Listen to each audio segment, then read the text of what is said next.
Over the last few years, social media has become a proverbial superconductor for advertisement. While scrolling through pictures of your friends on vacation or the latest celebrity wedding, we are bombarded with one simple overarching message. Buy. You need what we have, and here's why. Remember that cell phone that we sold you last year? It's old and buggy. Go ahead and get this new one now. Your computer is a piece of crap. You'll be so much happier with the newest model. And maybe it's just because it's the world that I am connected to the most, but one of the places that I see the finest examples of over-advertisement is in camera sales. There has been a fundamental shift in the way that the camera manufacturers are doing their business. We have seen product releases go from being multiple years apart to sometimes just a matter of months from one another. And with every successive generation that is released, it's easy for us as the consumer to feel like our kit is worth less and less. But is it? Does the introduction of something new inherently detract from the value of what already exists? To dive into this idea, we're actually going to take a look at two cameras that I own. The Canon 5D Mark IV and the Canon Rebel XT. So these are two very different cameras, and the main thing that sticks out to me is on a sentimental level, the XT was the first DSLR that I ever personally owned. Beyond that, the primary difference is that the Rebel XT was really an amateur camera. It's got a crop sensor, it has about 8 megapixels inside of it, and is not built to the standards for pro use. This, however, is built like a tank. It has a full metal body, except for on this version, I think this part of it is plastic for transmission of data and such, but it is a full-frame camera. It has 30 megapixels and is very much designed for the prosumer or professional market. It's a very nice camera. The other really big difference to bear in mind is the price. To pick up a used Rebel XT these days, you're looking at like $50. The 5D Mark IV, however, is a teensy bit more expensive at about $2250 for a used camera, or about $3,000, maybe $2,800 for a brand new camera.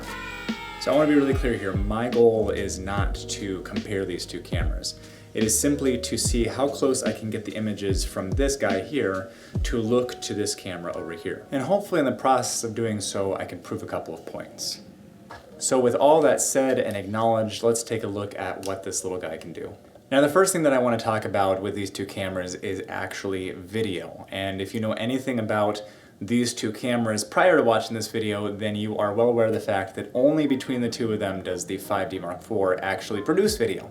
So why am I bringing it up when kind of looking at both these cameras? As you probably know, being somebody who is watching this video, 4K is just over 8 megapixels. It's like 8.2 or something right around there. So with a very slight increase in resolution, we can actually get beautiful 4K time-lapse video out of the Canon Rebel XT.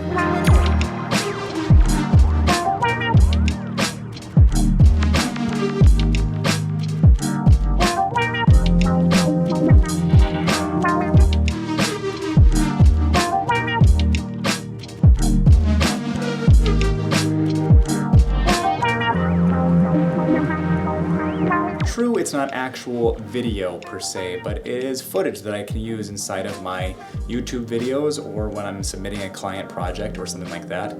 And it's nice to not have to put all those frames or shutter actuations on my main big cameras. On a scale of videographer to photographer, I definitely am more in the photography camp. That's where I've devoted many years of my life, and as a result, my skills in that area are much stronger. So to give the little XT the best chance that I possibly could, I wanted to capitalize on my personal skill set and show you some portraits that I took with this camera. So I texted up my friend Jess and I invited her to go out for some photos. She said yes, so we met up down by the Oculus in the World Trade Center and took some photographs. Later on, I did the same exact thing with my girlfriend Kendra, just around the house and by the park where we live. Now, I'm not gonna do a camera A, camera B kind of thing because that would be comparing these two cameras too much.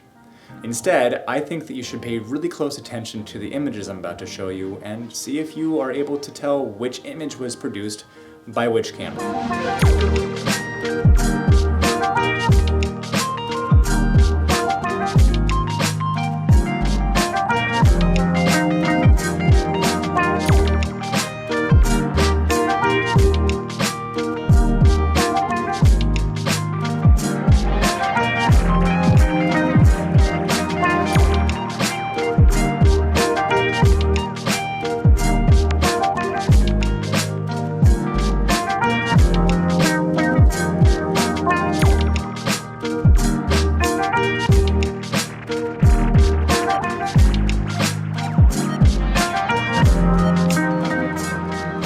Now, admittedly, none of those were award-winning photographs, but I do think that they showcased a little bit of what the cameras can do. So what did you guys think? Were there some images that really stood out to you as for sure images that were produced by one camera or the other? Well, I kind of have a little bit of a confession to make. I may or may not have implied that some of those images came from the 5D Mark IV, but in fact they all came from the Rebel XT. And I did that specifically to prove a point. The point is this: the only person who really cares about the camera that you are using is yourself, and maybe a handful of other people who are in the know about photography and photography equipment in general. But for the average person, for 99% of all of humanity, they look at a photograph that is taken and they go, that's a photo that was taken, and I either like it or I don't. They're not going to go, well, clearly this image was taken on a crop frame camera from 2005 that was aimed at the amateur market instead of a full frame, modern day working pro DSLR. There's an old saying in reportage photography which is F8 and be there. Basically, set your camera to F8 and be present to get the picture. The Rebel XT is not a fantastic camera. It is plasticky, it's probably pretty prone to breaking if you don't treat it well. It's old, the images aren't nearly as flexible as modern day images. The focusing sucks on it, like really bad. But at the end of the day, if it's the camera that you own, then set it to F8 and go be there. Look, I'm not opposed to buying new things. I buy new stuff all the time, probably more than I really should. All I'm saying is this: maybe we'd be a lot happier if we spent less time focused on how to replace or upgrade our gear and more time simply using it.